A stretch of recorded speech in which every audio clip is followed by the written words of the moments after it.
Thanks for tuning in to Written on the Edge, Season 7, Episode 36. I'm Vance Bastion here with my co-host, S.A. Baz Collins. Howdy.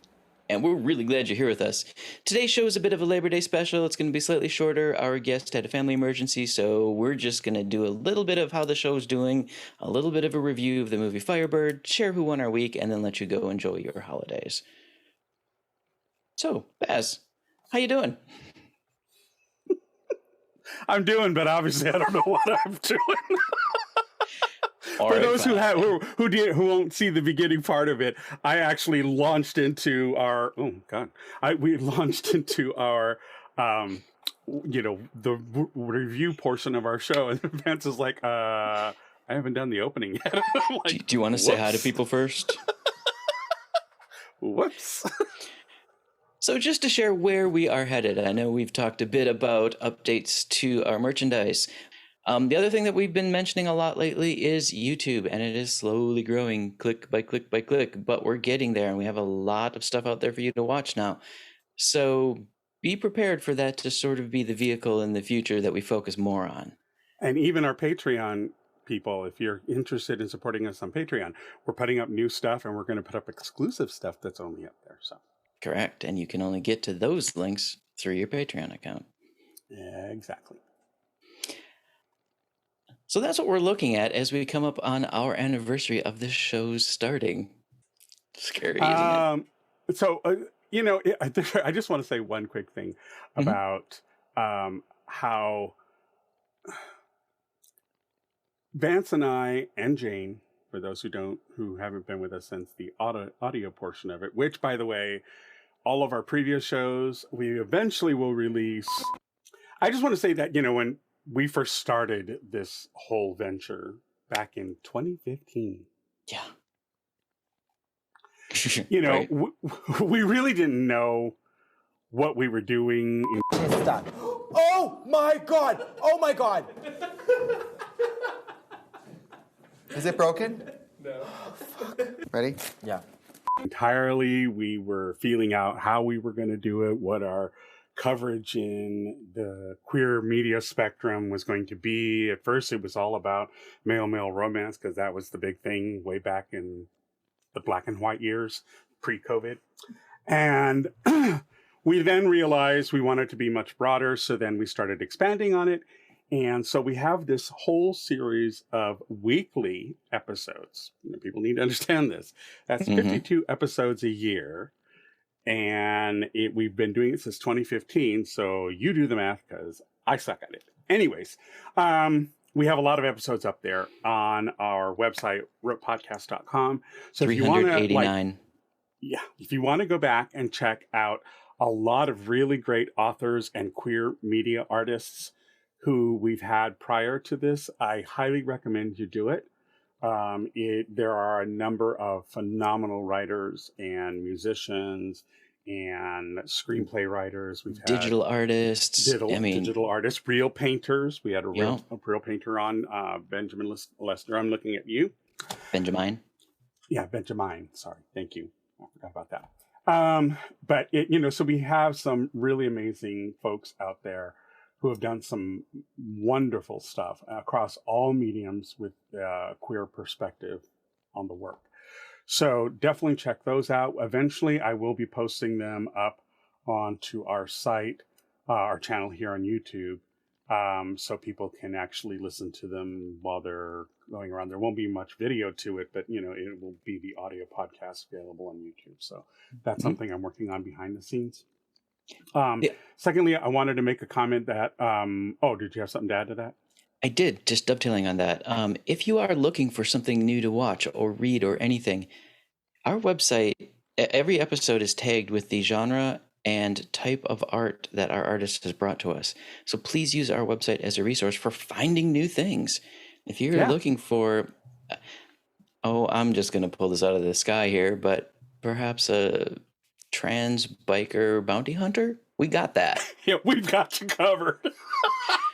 Seriously, so any aspect of the rainbow spectrum, come search our site for something new to enjoy and take in. And it's people don't understand, when you do something like this, a venture like this, and we meet so many different creators, content creators. Come, children, come forward. Uncle Baz is going to give you a heads up. So most kids, the children nowadays, watch a lot of what's been going on in queer media now, which is great. It's what my generation, Vance's generation, that's what we fought for. But there is a huge volume of queer works that existed before superhero movies were a big thing, before big space operas were a big thing. So one of the things that Vance and I are trying to do is we're trying to balance new queer media with actual old vintage queer media. There's, I have, I think it's close to 700 now queer movies and stuff in my library. It's huge. It's vast. And so we've got a lot to go on. And my stuff goes back to 1927, a silent film called Michael that we've not reviewed yet. So we really have a lot of older queer media that we want to address. We've addressed some. We did Making Love, a big classic from the 1980s. So, we're trying to reach back as much as go forward. So, one of the things we want to do is give so many choices for you that whatever, if trans bikers are your thing, we found a way to get you covered.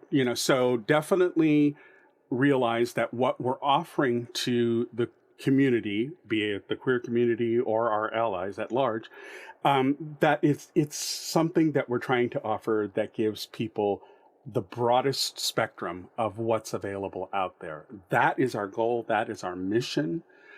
We also feel that in this growing climate of authoritarianism and totalitarianism, that we think it's vitally important, probably now more than ever, that we don't lose the rights we fought for and won. So we're wanting to be the voice that allows queer people to speak about their passions, about what they do and why they do it, and to expose them to a greater audience. So that's why we ask you to please subscribe, tell your friends about it, tell them to subscribe. It's not, doesn't cost you anything, but it helps us tremendously in keeping the podcast going and getting people who are content creators out there so that you can see what other choices you have when consuming queer media. Right. All right, on to our review. Dun, dun, dun.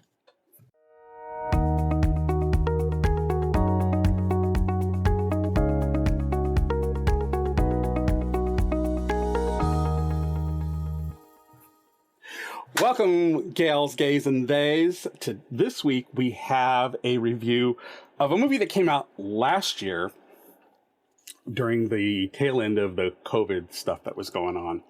And it kind of flew under the radar, which is unfortunate because it didn't get as much notice as I think it would have had it have gone to the theaters. But since it was released last year, I think it was something that people need to pay attention to. We are talking about Firebird. And just to give people a quick rundown, Firebird follows a handsome, soulful young soldier who embarks on a clandestine sexual affair with a charismatic fighter pilot on a Soviet Air Force base at the height of the 1970s communist rule. And it takes place in Estonia, which is wonderful, and it actually is done by the Estonian Film Commission. So, I mean, kudos to the Baltics for doing something this brave and this bold. It is based on a true story. It was written by the lead actor in the film, Tom Pryor, and a wonderful Estonian director, Peter Rebane, is the director. So it's a great story based on a book written by Sergei Fetisov. Yeah. And so what did you think of it, Vance? It was exactly the bittersweet loss and hope story I expected it to be. Beautiful, touching. It's definitely going to make you think about, are we that far from communist Russia? Are we as far away as we think we are? I think the Russians are asking that question right now. No, they definitely are.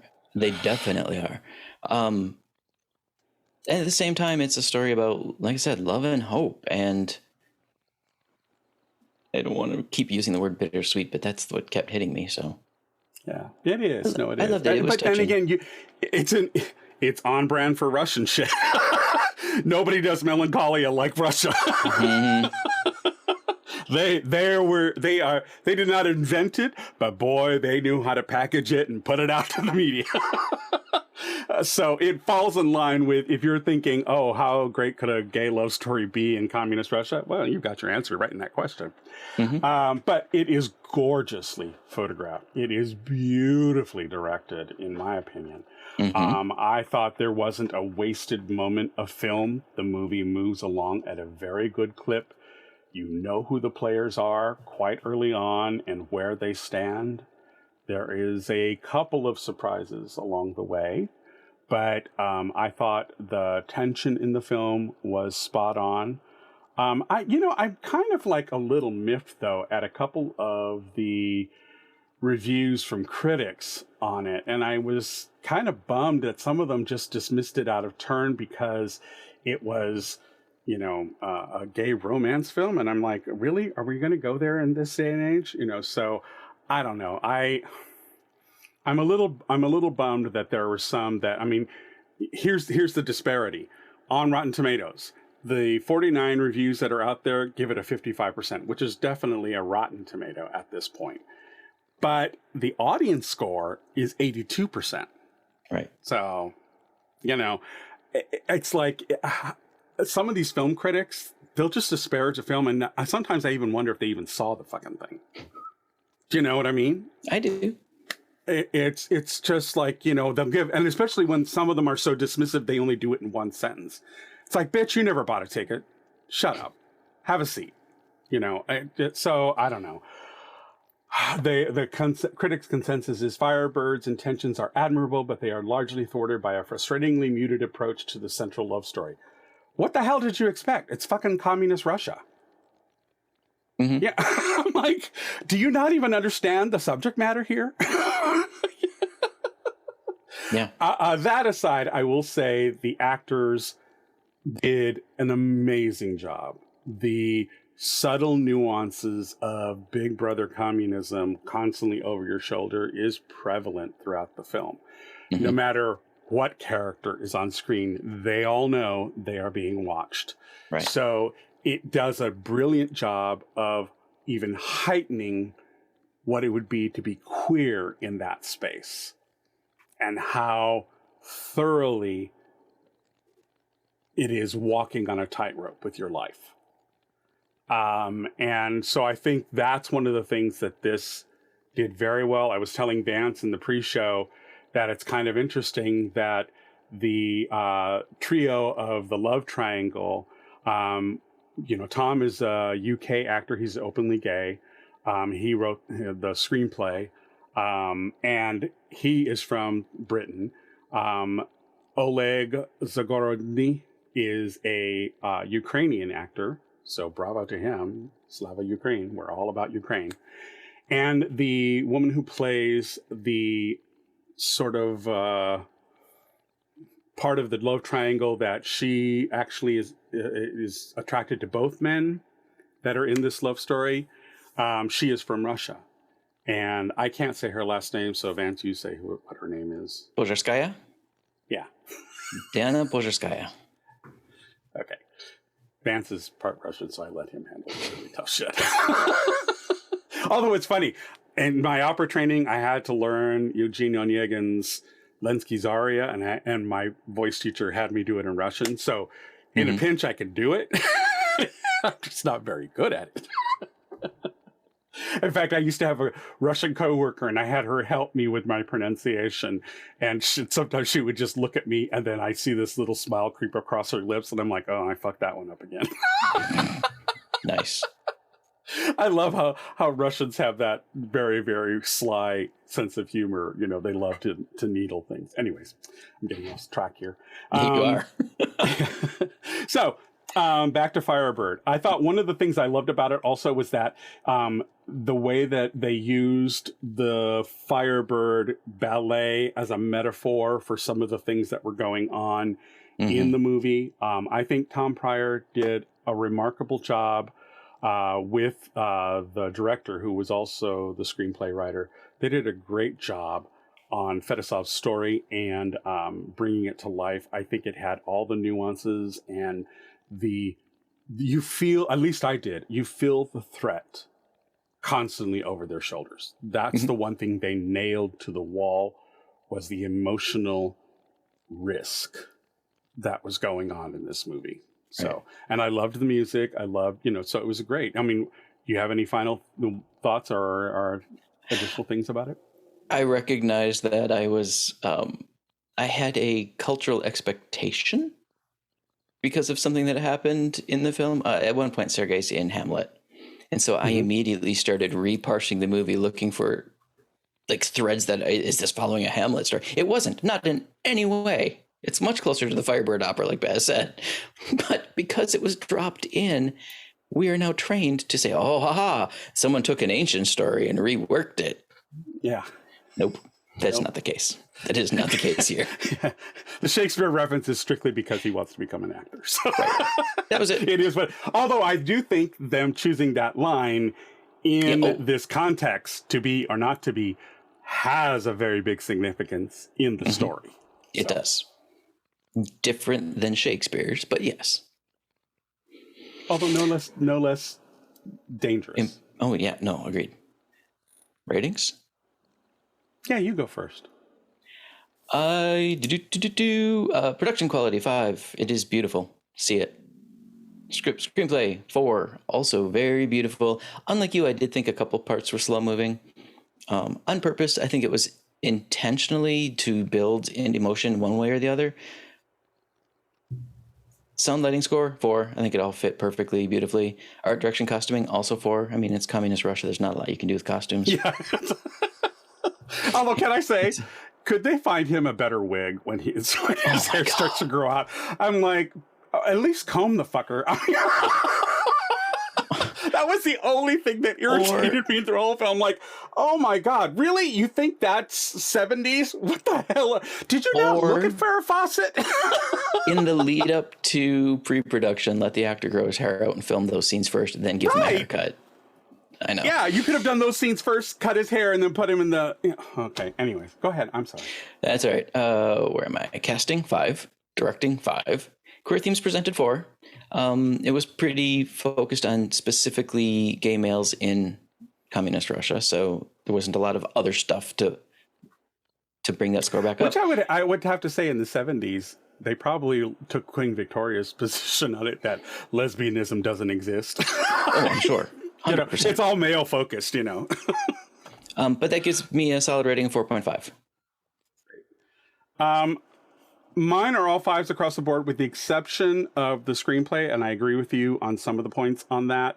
I think that even though I'm okay with cinema verite, where it goes slow and the camera is revealing something to you, should you be paying attention? I'm not saying you weren't, but I'm just saying for people who are watching it, sometimes the slow moments are giving you information that will be used later in the story and will give a greater awakening if you catch it. If you take a moment to take what it is that they're trying to show you visually, that will possibly have a payoff in the end. So in that respect, I think there was a lot of that going on, but I think some of it could have been a little clearer. So that's why I gave it a 4.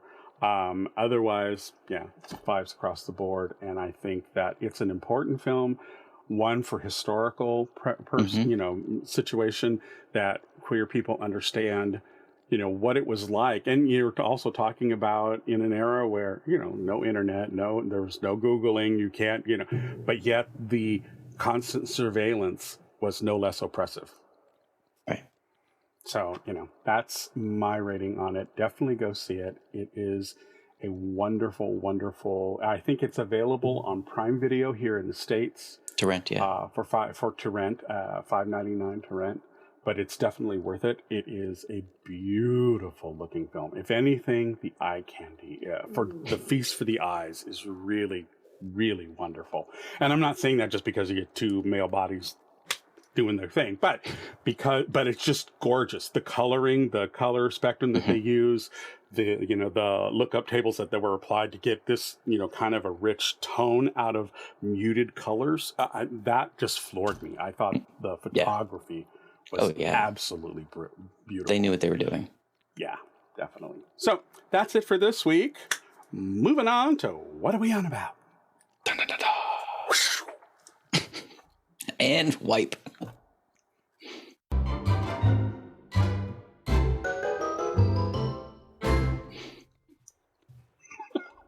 So what are you on about? You said you had some. I do.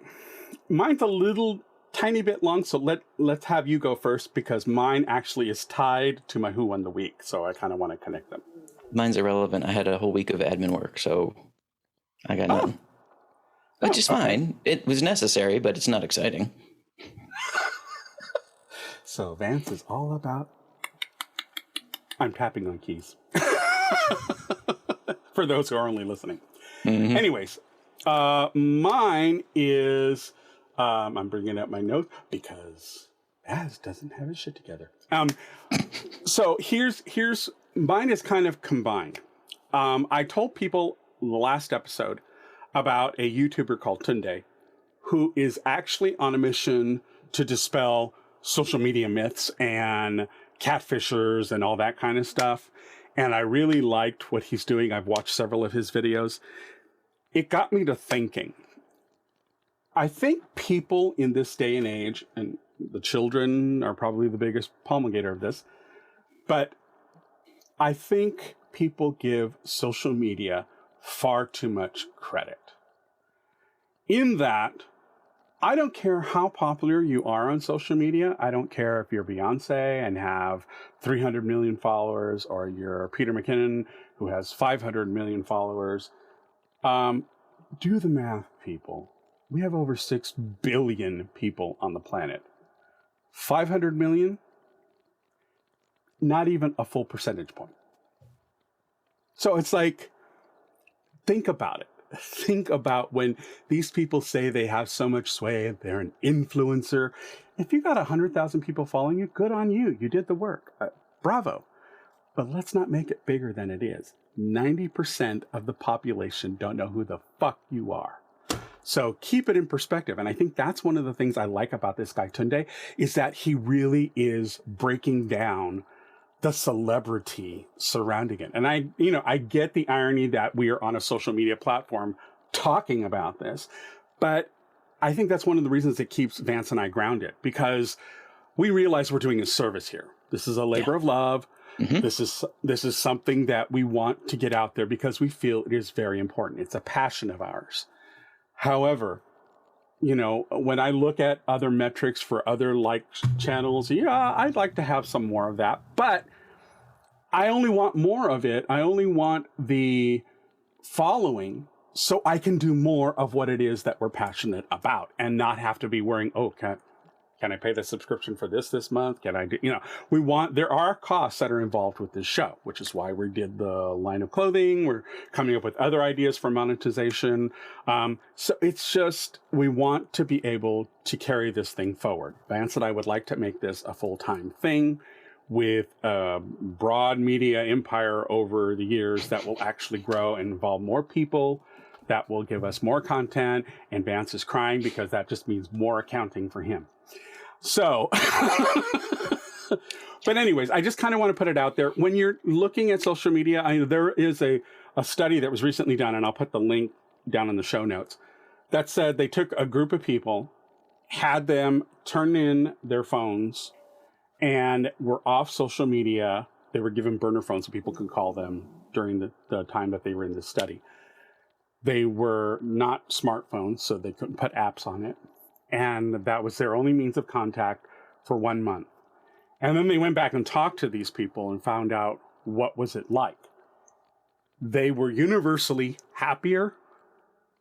They were universally more productive. Mm-hmm. They had better relationships with the people in their lives, their loved ones. Because, they had time to talk to them and be with them. And enjoy their company. And be present when they were together. That's the huge thing. Exactly. There is, and there's a great, I'll link this also down in the show notes. There was a great episode of Crooked Media, who are the guys who do Pod Save America. Mm-hmm. And they have a playlist or an episode series called Offline, where they talk to people who are in the online business about the business of being online. And they had a guy who talked about the dopamine parts of social media that are written into the algorithms and the rules of engagement that they deploy. And it's not healthy. None of this is healthy.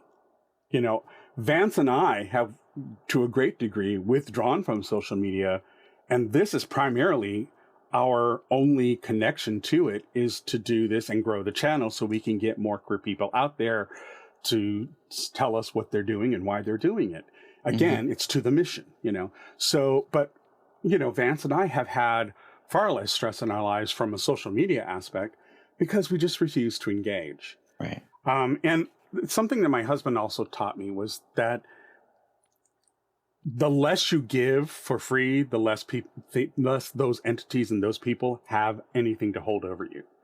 And people think, oh, well, these are just free apps. Honey, no. Nothing is free in life. Nothing. No. You are giving up far too much information. Stop it. Because you're only contributing to the mess. Yeah, there's a reason that CEOs of social media companies do not use social media at all. There is no presence for them. Yeah. It's well, and even like, and this is going on to my Who Won the Week, that I'll tie it in. My Who Won the Week this week is Timothée Chalamet. And I'm on a mission to make Vance like this guy. Anyways, Timothée Chalamet, I'm reading from pinknews.co.uk, so I want to cite them, and that this is this news source that I'm reading from.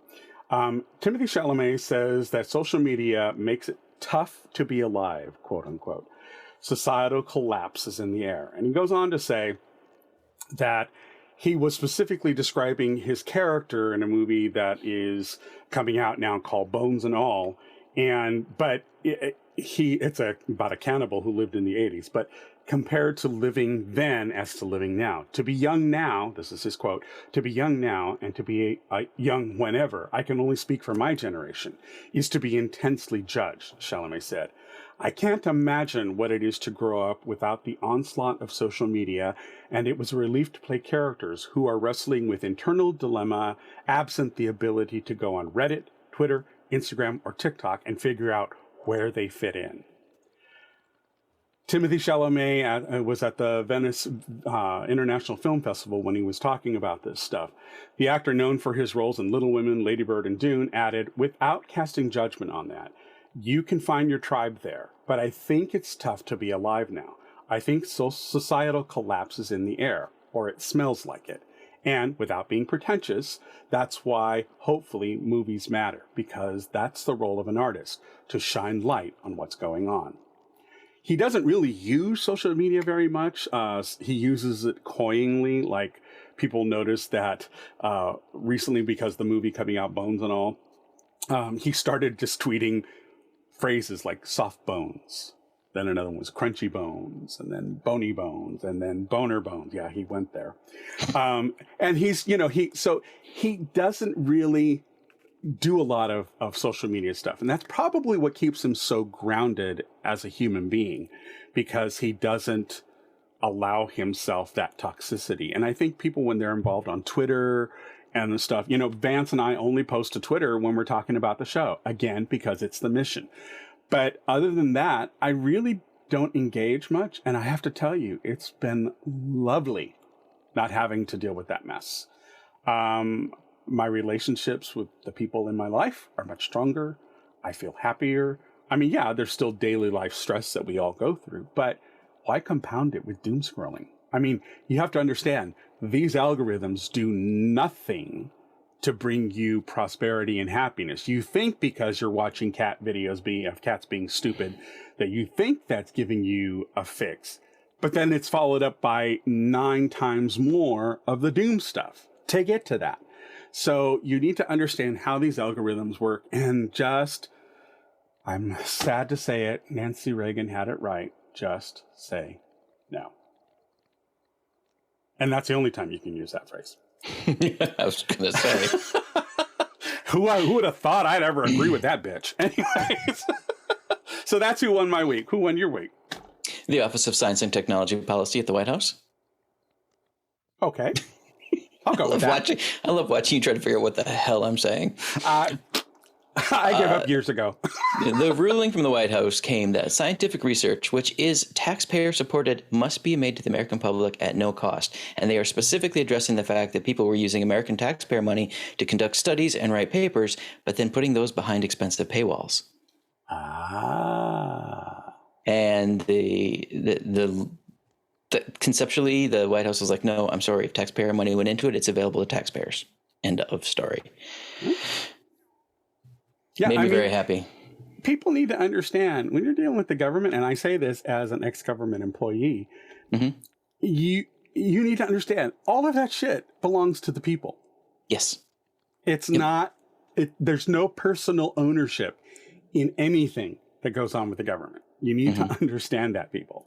So, I kind of, and I'm in a quandary about some of it because, Edward Snowden, while I think his method was a little bit questionable, I do think what he did ultimately was admirable because he broke down the wall that showed what the government was doing behind our backs. So in that respect, I'm very grateful to Edward Snowden, and I worked for the same company that he worked for, Booz Allen. So I know of what I speak and in the culture that he was in because I worked for the same company.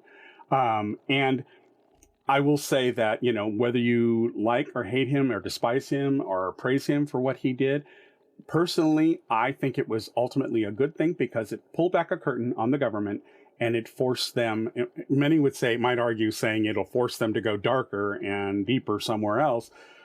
But at least it was exposed at the time. And I think that's only a good thing. And especially with the Republicans pushing for authoritarianism kind of rule, child, we don't want to go there. We do not even want to entertain the question.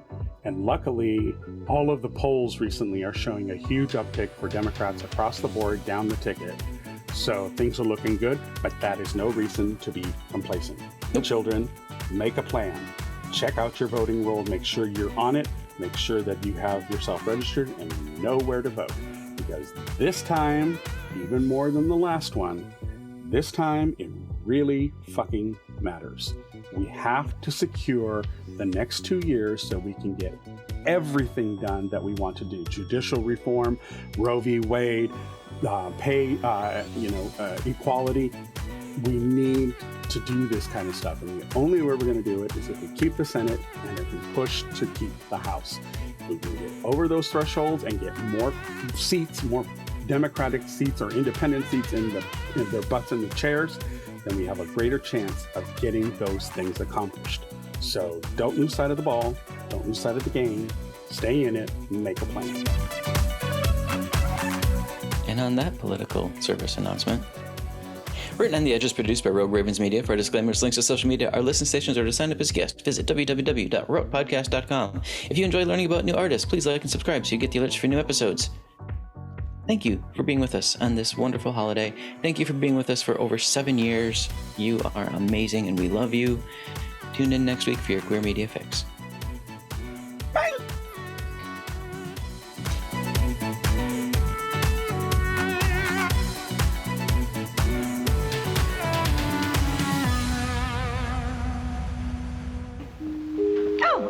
What's that? Closing time. The bums rush in melody, dear.